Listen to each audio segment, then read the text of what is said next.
नमस्कार। जो नरेंद्र मोदी अभी तक सवालों के जवाब नहीं देते थे, अब छठा चरण आते आते बीजेपी की ये हालत हो गई है कि वो गोदी मीडिया को थोक के भाव इंटरव्यूज दे रहे हैं।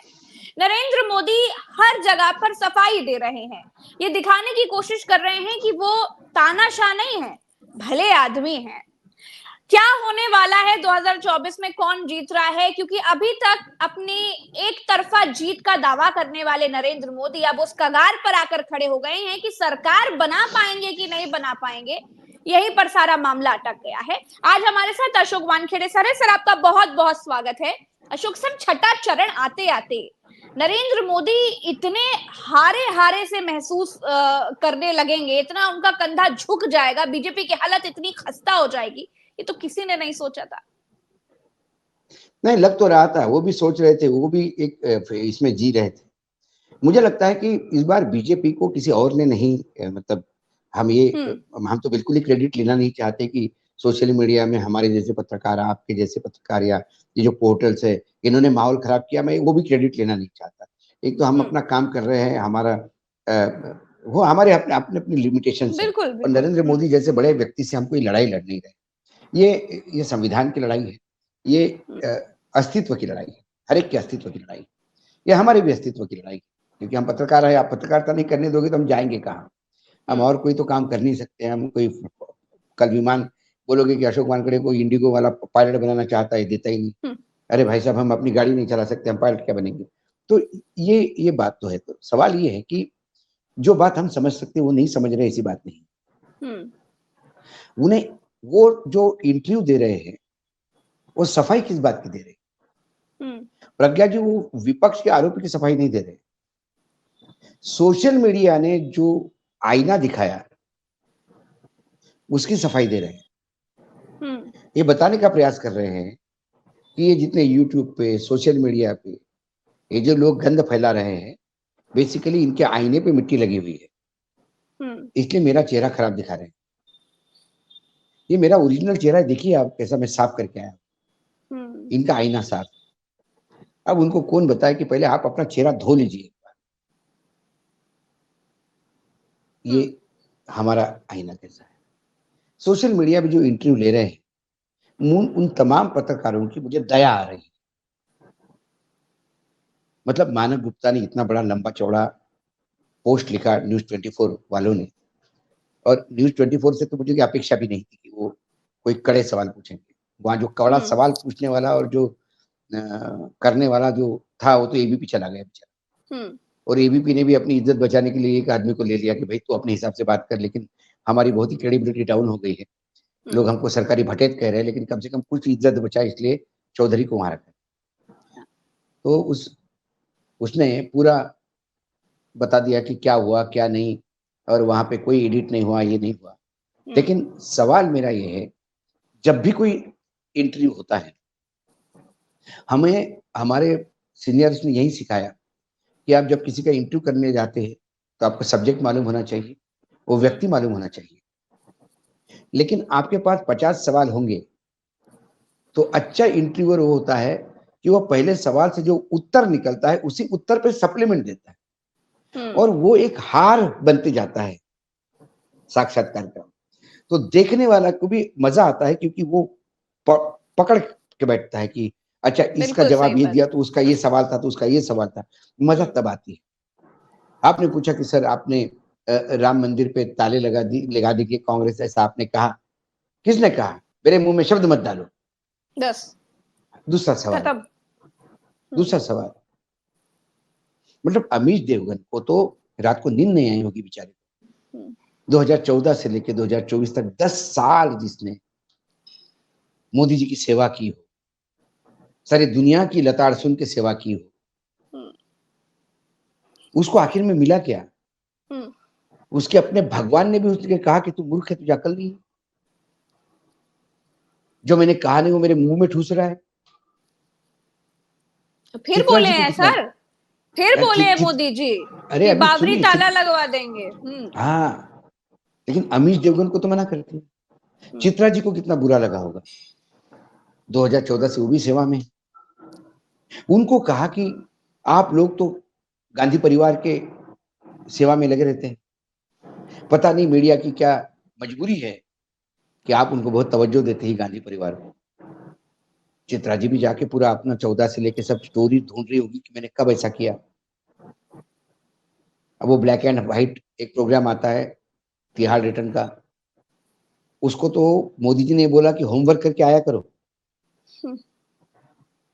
मतलब जिसने 2014 से लेके इतनी चरण भटेती करी हो, उसको उन्होंने बोला कि तू पत्रकार नहीं है, तुझे तुझे कुछ आता नहीं, होमवर्क करके आ।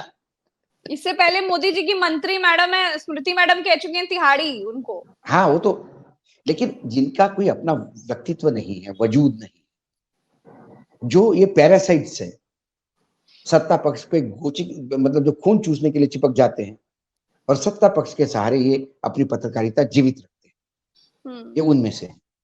तो प्रधानमंत्री जी ने इतने तमाम इंटरव्यू दिए तो क्या नई बात कही।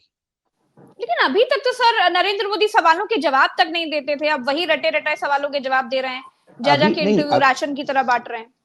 सवालों के जवाब वो किसके नहीं देते, हम लोगों के, विपक्ष के। जो समस्याएं देश में है, देश की जनता के सवालों के जवाब, उन बेटियों के सवालों के जवाब उनके पास नहीं, जिन्होंने देश के लिए ओलंपिक मेडल कमाए और उन्हीं के पार्टी के एक गुंडे ने उनकी इज्जत लूटी। वो सवाल लेके आए थे कि इस गुंडे को आप प्रोटेक्ट क्यों करते हैं, इस सवाल का जवाब नहीं। कर्नाटक की सैकड़ों महिलाएं आज सवाल पूछ रही, इस रेवन्ना ने हमारी जिंदगी उजाड़ कर दी, 3000 क्लिपिंग्स मार्केट में फेंक दी, इसके वजह से हम मुंह दिखाने के लायक नहीं है। और प्रज्ञा जी, वो सैकड़ों महिलाएं हैं जो अपना गांव छोड़ के, घर छोड़ के, परिवार के परिवार गायब हो गए हैं, भाग रहे इधर से उधर इज्जत बचाने के लिए। वो सवाल पूछ रही कि हमारा दोष क्या, गरीब होना दोष है, सरकारी कर्मचारी होना दोष है, समाजवादी वो जनता दल सेक्युलर का मेंबर होना हमारा दोष था, हमारा शारीरिक शोषण खुद ही फिल्म करके producer, director, actor, film maker और कैमरामैन खुद ही था, वो साउंड रिकॉर्डिस्ट। और उसके लिए जब सवाल पूछती वो महिला के, वो जवाब नहीं है। प्रधानमंत्री विदेश की हाथ की बात करते हैं, प्रधानमंत्री सवाल उठाते हैं कि चुनाव के टाइम ये क्लिपिंग क्यों आई, इसमें विदेशी हाथ है। आपको इस्तीफा दे देना चाहिए, आप जैसे धाकड़ प्रधानमंत्री होते हुए भी विदेश ऐसा खेल कर जाता है। शर्मसार बात है, प्रधानमंत्री जी को उन महिलाओं के बारे में बुरा नहीं लगा, प्रधानमंत्री जी उन सवालों का जवाब देंगे। अच्छा सर, जो एक चीज और जो बताइएगा। जो आवाजें आ रही है मणिपुर की, सवालों का एक बौछार हो रही है मणिपुर बिल्कुल से, नहीं, उसका उस तरफ जवाब तो नहीं दे पा देखेंगे भी रहे नहीं, हैं, देखेंगे भी नहीं सर, क्योंकि इनकी हिम्मत नहीं है, ना इनके पास नैतिकता है उन सवालों के जवाब देने की। तो फिर ये क्या करते हैं, हमने सवालों के जवाब दिए, कौन से दिए, आम काट के खाते हैं, पीस के खाते हैं। अच्छा सर, एक चीज और है, ये बेहतरीन बताइएगा। एक्टर तो है ही, हाँ अभिनेता, मतलब मैं मतलब ये फिल्म इंडस्ट्री के लोगों को रोज भगवान से प्रार्थना करनी चाहिए कि मोदी जी को अच्छा किया राजनीति में रखा। मोदी जी बॉलीवुड में चले जाते तो ये शाहरुख फारूक कहीं नहीं लगते भाई, सारे फिल्म फेयर अवार्ड और ऑस्कर भी ले सकते थे। अच्छा, इतने राम को बेहतरीन लाने एक्टर वाले है। मोदी, राम को लाने वाले मोदी आरएसएस को साथ नहीं लेकर के चल पा रहे हैं। और आपको क्या लगता है सर कि अब तो जो लोग भगवान कहते थे नरेंद्र मोदी को, वो भी माफी मांग रहे हैं। संबित पात्रा ने माफी मांग ली कि माफ करिए, मुंह से निकल गई, भैया भगवान जगन्नाथ मोदी के भक्त नहीं है। देखिए, संबित पात्रा का कोई कैलिबर ही नहीं, संबित पात्रा बाय डिफॉल्ट नेता बने, जो डॉक्टर होते हुए डॉक्टर की नहीं कर सकते। कई डॉक्टर्स हैं, हमारे दिल्ली के भी एक डॉक्टर थे, मंत्री बने, लेकिन वो इसलिए मंत्री बने क्योंकि वो बेहतरीन डॉक्टर थे। डॉक्टर राधे मोहन अग्रवाल आप ही के उत्तर प्रदेश से हैं। वो नेता इसलिए बने कि वो बेहतरीन डॉक्टर थे, इंडिपेंडेंट चुनाव जीते थे सिर्फ अपनी व्यवहार के भरोसे। संबित पात्रा का तो लाइसेंस ही कैंसिल हो गया है, संबित पात्रा वो भी काम ढंग से नहीं कर पाए। कह रहे हैं कि भगवान जगन्नाथ मोदी भक्त हैं। बाद में उन्होंने कहे कि कहा मुंह से निकल गई, फिसल गया, नहीं, जबान फिसल गई। एक्चुअली वो अपने आप को भगवान के बराबर तोलना चाहते थे। भगवान जगन्नाथ के बराबर खुद को समझ रहे थे वो। तो उनको लगा मैं मोदी भक्त हूं, तो भगवान जगन्नाथ भी भक्त। ये चाटुकारिता की इंतहा होती है। आप ही जहां बैठते पास में अयोध्या है लखनऊ के, जी। वहां भी राय साहब बोल रहे थे कि विष्णु के अवतार है। हाँ। अब वो कहते और ये मानने लगते हैं और अपने ये तो आप खुद को। अपने आप को बोलते हैं, मोदी जी खुद कहते हैं मैं भगवान का दूत हूँ। हाँ, तो उन्होंने इंटरव्यू कहा में ना बोलते भगवान हैं, ने गोदी मुझे मीडिया भेजा को है। बांट रहे हैं आजकल। हाँ, हाँ, खुद भगवान बोल ने रहे मुझे हैं। भेजा है। तो मैं ये कहता था कि भगवान ने आपको भेजा है, तो फिर ब्रिजभूषण शरण सिंह को भी भेजा है क्या भगवान ने? तो उसको किसने भेजा है? आप तो भगवान के दूत है। जरा पूछिए जरा आपने भगवान को डायल करके, ये किसने भेजा है? ये सप्लीमेंट पूछने की औकात नहीं किसी की, क्योंकि ये पत्रकार है ही नहीं। ये पत्रकार के चोले में दलाल है सत्ता के। लेकिन मोदी ये को पैसे के भगवान साबित करके क्या होगा? क्या जनता वोट करेगी क्या? नहीं, भगवान की तो मूर्ति बना के लोग मंदिर में स्थापित करते हैं। सही बात है। देखिए, स्मृति ईरानी तुलसी के रोल में लोगों ने पसंद किया। तुलसी घर में नहीं होती, आंगन में होती। तो इस बार अमेठी के लोग उसको आंगन में बिठा देंगे।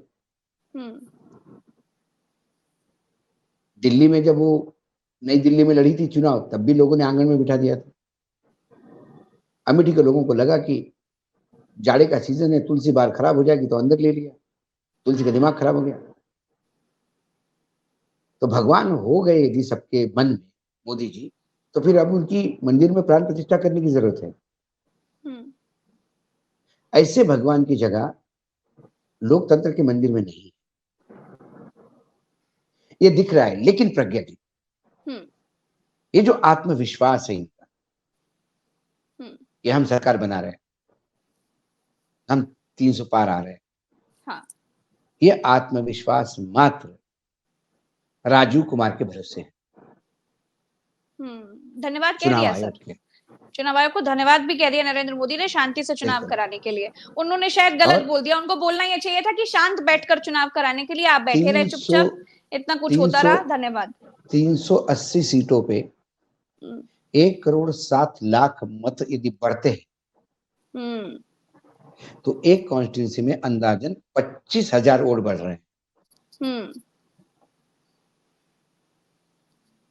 और यदि बिल्कुल सही 25,000 बात है। वोट एक कॉन्स्टिट्यूंसी में बढ़ रहे हैं, तो फिर खेल ही खत्म हो गया ना। फिर ये लोकतंत्र किस लिए? सर एक बात बताइएगा, ये छठा चरण आते आते अचानक से नरेंद्र मोदी ने चुनाव आयोग का धन्यवाद दिया क्यों? क्योंकि चुनाव आयोग ने धन्यवाद देने लायक तो कोई काम किया नहीं। सोशल मीडिया पर थू थू हुई, हर अरे प्लेटफॉर्म पर हद पिट गई, चुनाव आयोग को ट्रोल किया गया, सुप्रीम कोर्ट में खींच लिया गया। सर उसके बाद नरेंद्र मोदी धन्यवाद दे रहे हैं कि धन्यवाद चुनाव आयोग, आपने बड़े शांति से चुनाव करा रहे हैं। धन्यवाद किस लिए? कि मैं लगातार आचार संहिता की धज्जियां उड़ाता रहा, आप चुप रहे। आपने मेरी मदद के लिए कई जगह मशीनें खराब करवाई, कई कंप्लेंट आने पे चुप रहे। आपने सबसे बड़ा काम किया कि 380 सीटों के मतदान होने के बाद हर सीट पे 25,000 मतों का एक्स्ट्रा करवाया, उसके लिए धन्यवाद। आपने लोगों के प्रेशर में आके हमको नोटिस दिया, लेकिन जो भी कूड़ा कचरा लिख के दिया हमारे जेपी नड्डा जी ने, आपने उसका स्वागत किया। सर्वोच्च न्यायालय ने राम मंदिर का निर्माण करवाया, लेकिन आपने उसको हमारी उपलब्धि बताई। जब एक सर्वोच्च न्यायालय के वकील ने लिखा इलेक्शन चुनाव आयोग को, ये राम मंदिर का बार बार उच्चारण करते हैं, ये आचार संहिता के खिलाफ है। चुनाव आयोग ने उनको रिप्लाई दिया, राम मंदिर ही उनकी उपलब्धि है और उपलब्धि गिना सकता है।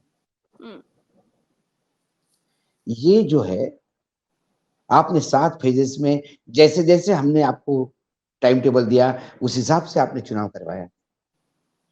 आप बीजेपी के प्रकोष्ठ के जैसा काम कर रहे हो। आप मेरे पामेलियन टामी हो, इसलिए धन्यवाद। धन्यवाद आप और हम नहीं कर रहे, धन्यवाद सर्वोच्च न्यायालय भी नहीं कर रहा है। धन्यवाद विपक्ष भी नहीं कर रहा है। धन्यवाद वो हर मतदाता जिसको पुलिस ने लाठी मार के भगाया। धन्यवाद वो हर मतदाता जिसने बटन कहीं और दबाया, पर्ची कमल पे निकलने के बाद उसने कंप्लेंट की तो उसको भगाया। धन्यवाद वो मतदाता जिसका नाम लिस्ट से रातों रात गायब हो गया। धन्यवाद वो मतदाता जिसका बूथ ही शुरू नहीं हुआ, 2-2 घंटे लोगों को लाइन में से बाहर जाना पड़ा, वापस जाना पड़ा। ये सारे लोग धन्यवाद नहीं देंगे।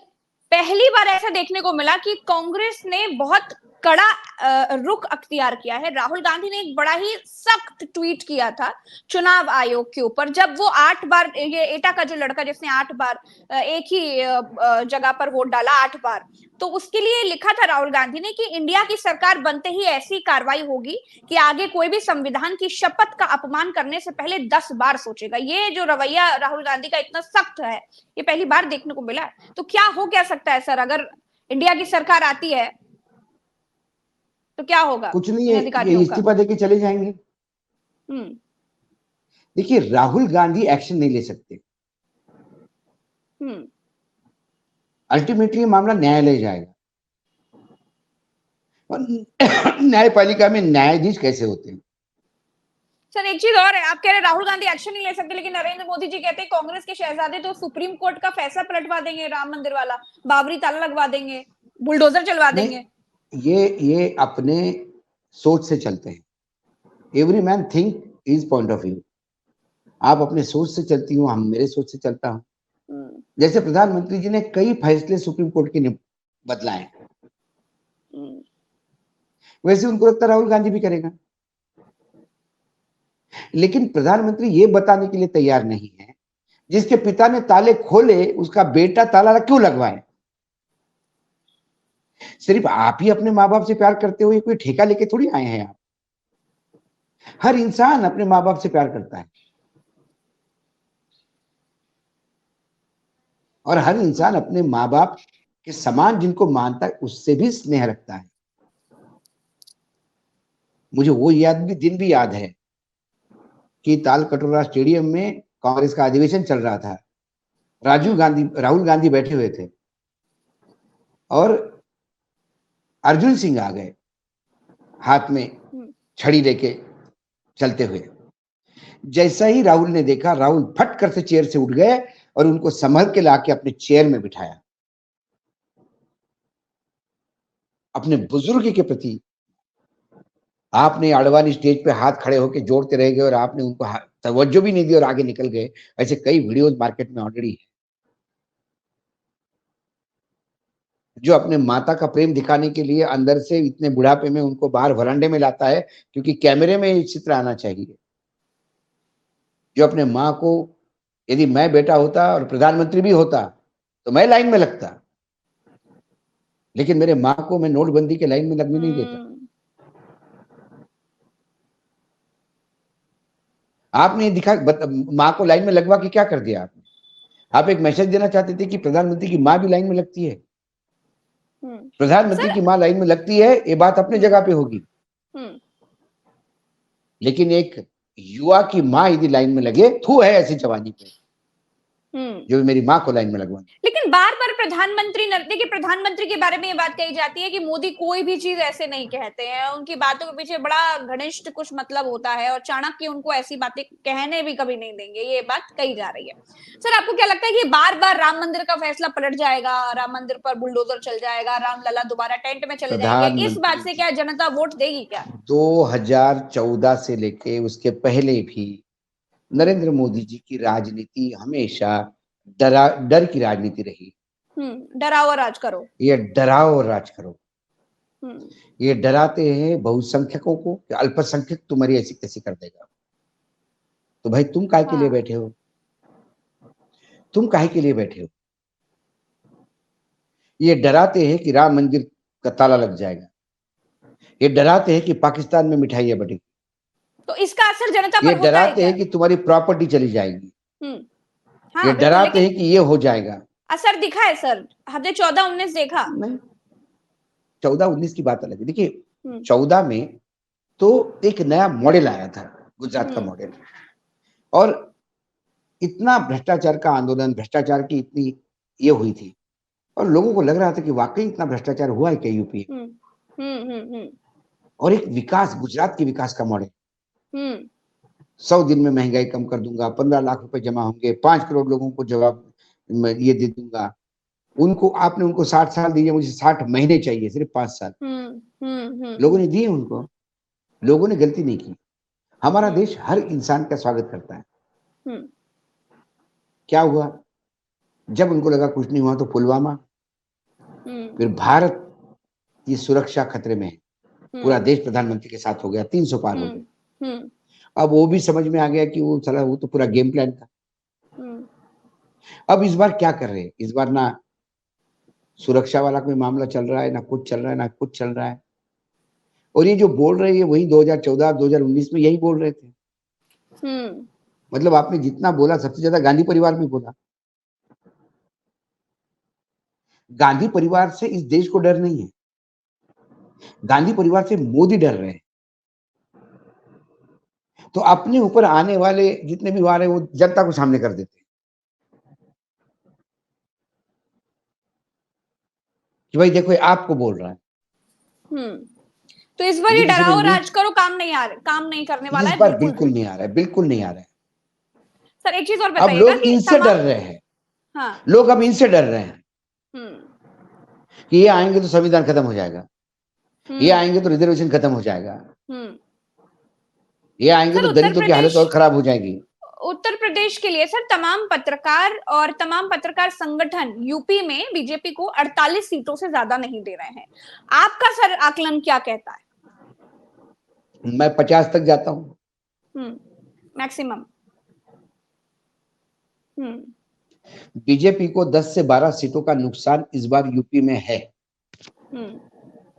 बहुत ही ये जनरसिटी के साथ में दे रहा हूं, बड़ा दिल रख के। सबसे बड़ा फैक्टर क्या है इस पे, इस नुकसान के पीछे? सबसे बड़ा फैक्टर है इन बीजेपी की इनफाइट्स।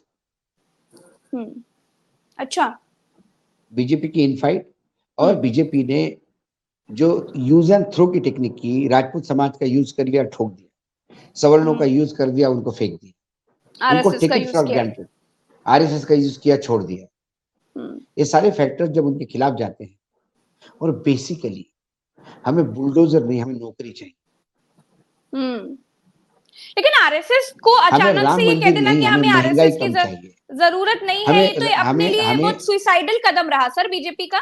ये जो जेपी नड्डा ने बोला, तो इसका असर बुरा होगा तो फिर कैसे बोल दिया? मतलब ये तो लोग कह रहे हैं कि ओवर कॉन्फिडेंट है, या तो फिर कॉन्फिडेंस में कह दिया कि हमें जरूरत, हम तो 400 पार ला ही रहे हैं। देखिए, संघ और बीजेपी की, संघ और मोदी जी की कभी पटी नहीं। गुजरात में भी संघ का मोदी जी का विरोधी रहा है, बिल्कुल।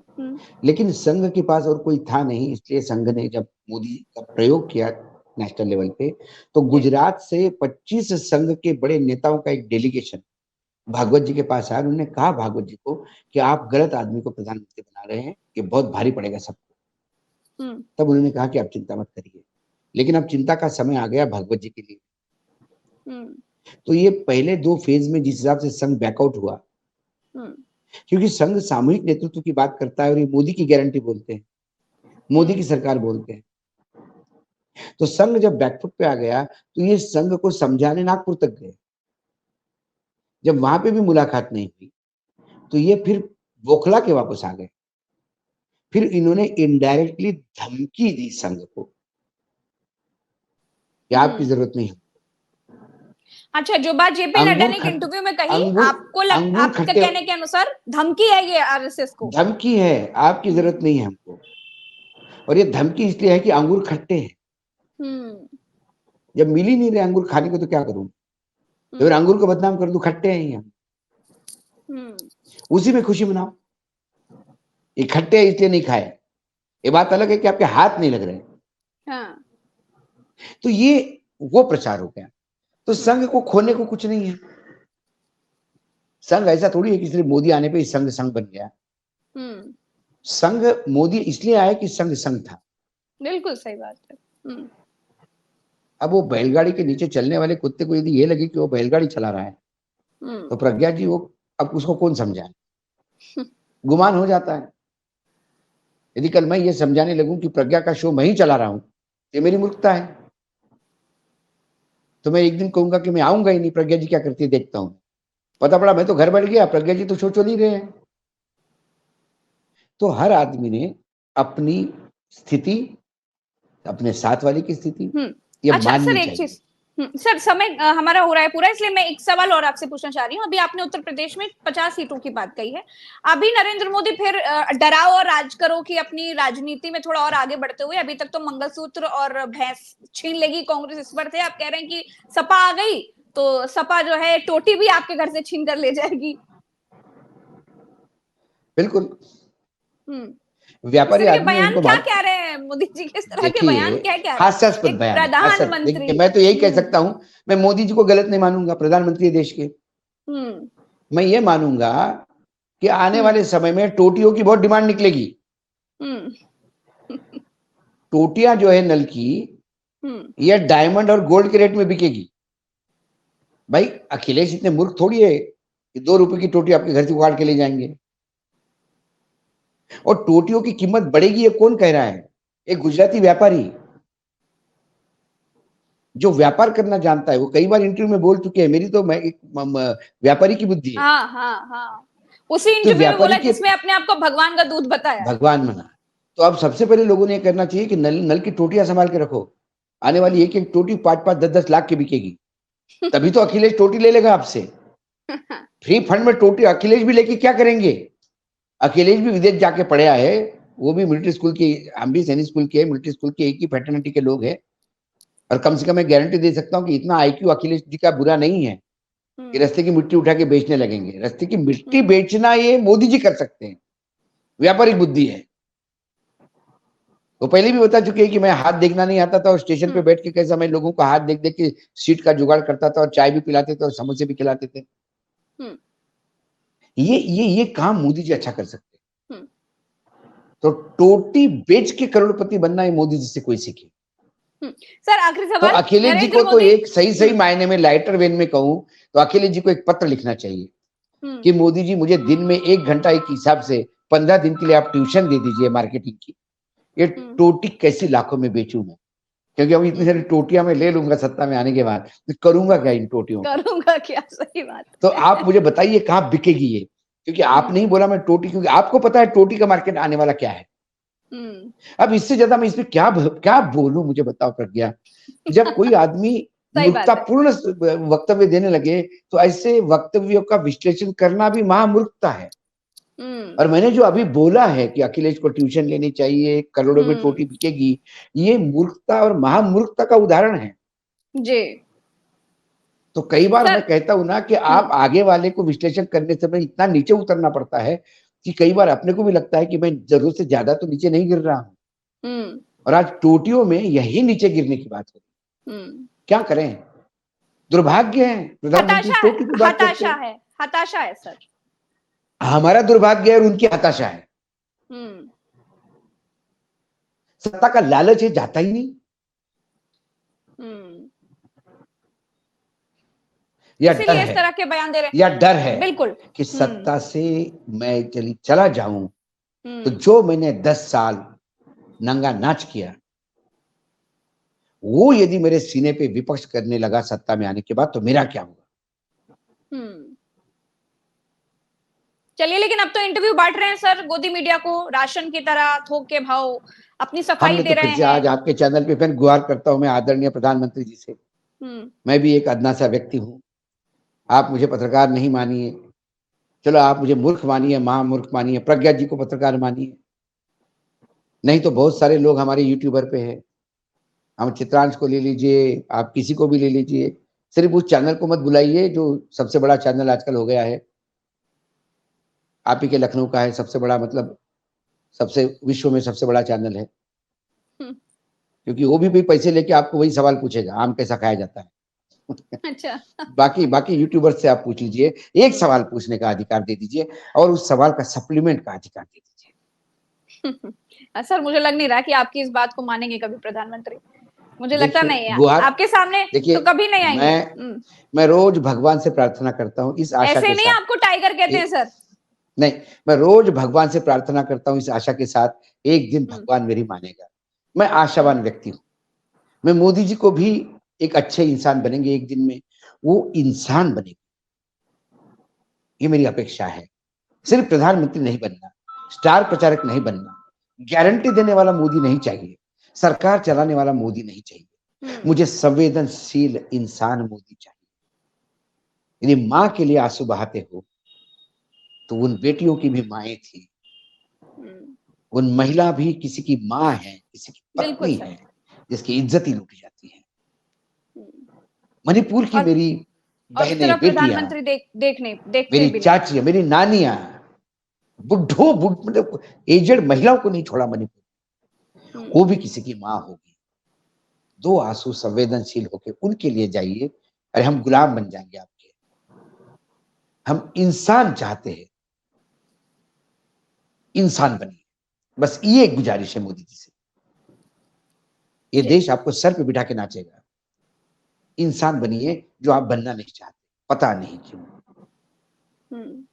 बहुत बहुत शुक्रिया अशोक सर, आपने समय दिया। नमस्कार। धन्यवाद।